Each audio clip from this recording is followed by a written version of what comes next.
सभी साथियों का बहुत बहुत स्वागत है हमारे यूट्यूब चैनल पर।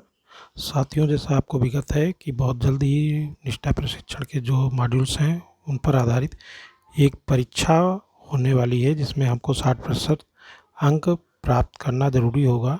तो उसके लिए हम लोग पुनः रिवीजन करते हैं।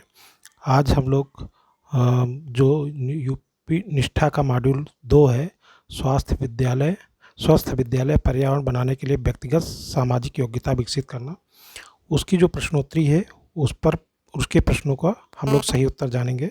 तो देखिए, पहला प्रश्न है जो है, स्कूल कक्षाओं में स्वस्थ वातावरण को बढ़ावा देने के लिए शिक्षकों के गुण और कौशल इस प्रकार हैं।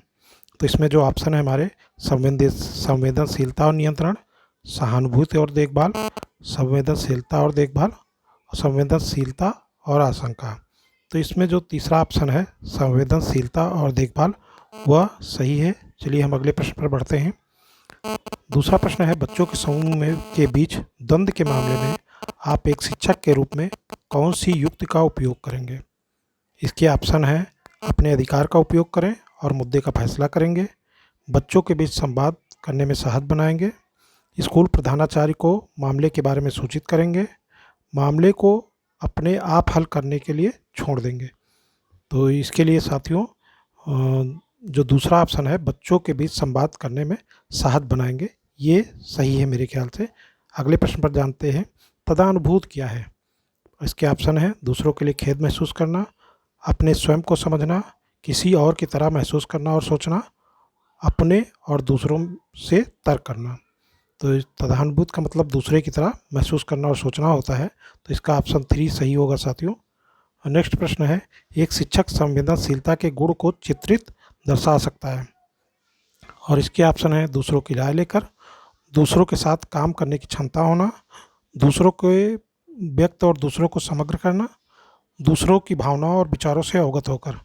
तो मेरे हिसाब से जो लास्ट ऑप्शन है, दूसरों की भावनाओं और विचारों से अवगत होकर, ये सही होगा। नेक्स्ट प्रश्न पर हम बढ़ते हैं। छात्रों के लिए शिक्षकों को कक्षा में वातावरण में सकारात्मकता को बढ़ावा देने के लिए आवश्यकता है ताकि छात्र अनुभव कर सकें। ऑप्शन है इसके, अलग और देखने योग्य, सुरक्षित और स्वीकृत, एकांत और सतर्क, और संरक्षित और अनिश्चित। तो इसका जो ऑप्शन है, सुरक्षित और स्वीकृत, ये सही होगा साथियों। अगले प्रश्न की तरफ बढ़ते हैं। चौकस श्रवण कौशल उपस्थित होने के लिए एक शिक्षक को छात्रों में के निम्नलिखित पर ध्यान देने की आवश्यकता है। इसके ऑप्शन है, सभी, मौखिक अभिव्यक्ति, व्यवहार और कार्य, गैर मौखिक भाव। तो इसके मेरे ख्याल से इसमें सभी सही हैं, तो हम सभी पर टिक करते हैं और अगले प्रश्न की तरफ बढ़ते हैं। नेक्स्ट प्रश्न है, शिक्षक छात्रों को वास्तविक चिंता और रुचि का संप्रेषण कर सकते हैं। इसके ऑप्शन है, आंखों से संपर्क करके, उन्हें हमेशा उनका रास्ता देकर, उन्हें गतिविधियों में वरीयता देकर, उनके कार्यों पर सवाल नहीं उठाकर। तो मेरे ख्याल से जो इसका उत्तर है वो आंखों से संपर्क करके सही होगा। अगर आपको कोई और ऑप्शन लगता है तो कमेंट करके अवश्य बताएं साथियों। नेक्स्ट प्रश्न है, निम्नलिखित में से कौन सा संवेदनशील शिक्षकों की विशेषताएं हैं? इसके ऑप्शन है, आलोचना और मूल्यांकन से आहत होना, हर समय स्वयं और दूसरों की निगरानी करने में सक्षम होना, स्वयं की आवश्यकताओं के प्रति सचेत रहना, छात्रों की आवश्यकताओं और समस्याओं के अनुरूप होना। तो मेरे ख्याल से जिसका जो लास्ट ऑप्शन है, छात्रों की आवश्यकताओं और समस्याओं के अनुरूप होना, ये सही है। अगले प्रश्न की तरफ बढ़ते हैं। इनमें से कौन एक प्रभावी सहायक की विशेषता नहीं है? निर्णय लेने में मदद करना, भावनाओं को समझने को सुकर बनाना, व्यक्ति के लिए समस्याओं का समाधान करना, और व्यवहार परिवर्तन को सुकर बनाना।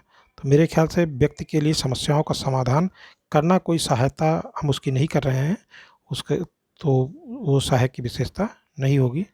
नेक्स्ट जो प्रश्न है, किसी अन्य व्यक्ति के दृष्टिकोण में स्थितियों को देखने में सक्षम होने की योग्यता, दक्षता को निम्न रूप से जाना जाता है: सहानुभूतिपूर्ण व्यवहार, द्वंद्व से निपटना, वास्तविक परीक्षण, दृष्टिकोण जानना। तो मेरे ख्याल से उसका उत्तर दृष्टिकोण जानना सही होगा।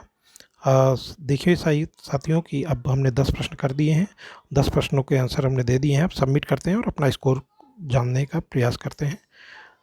ये सबमिट कर दिया। देखिए हमारा स्कोर 10 का 10 है।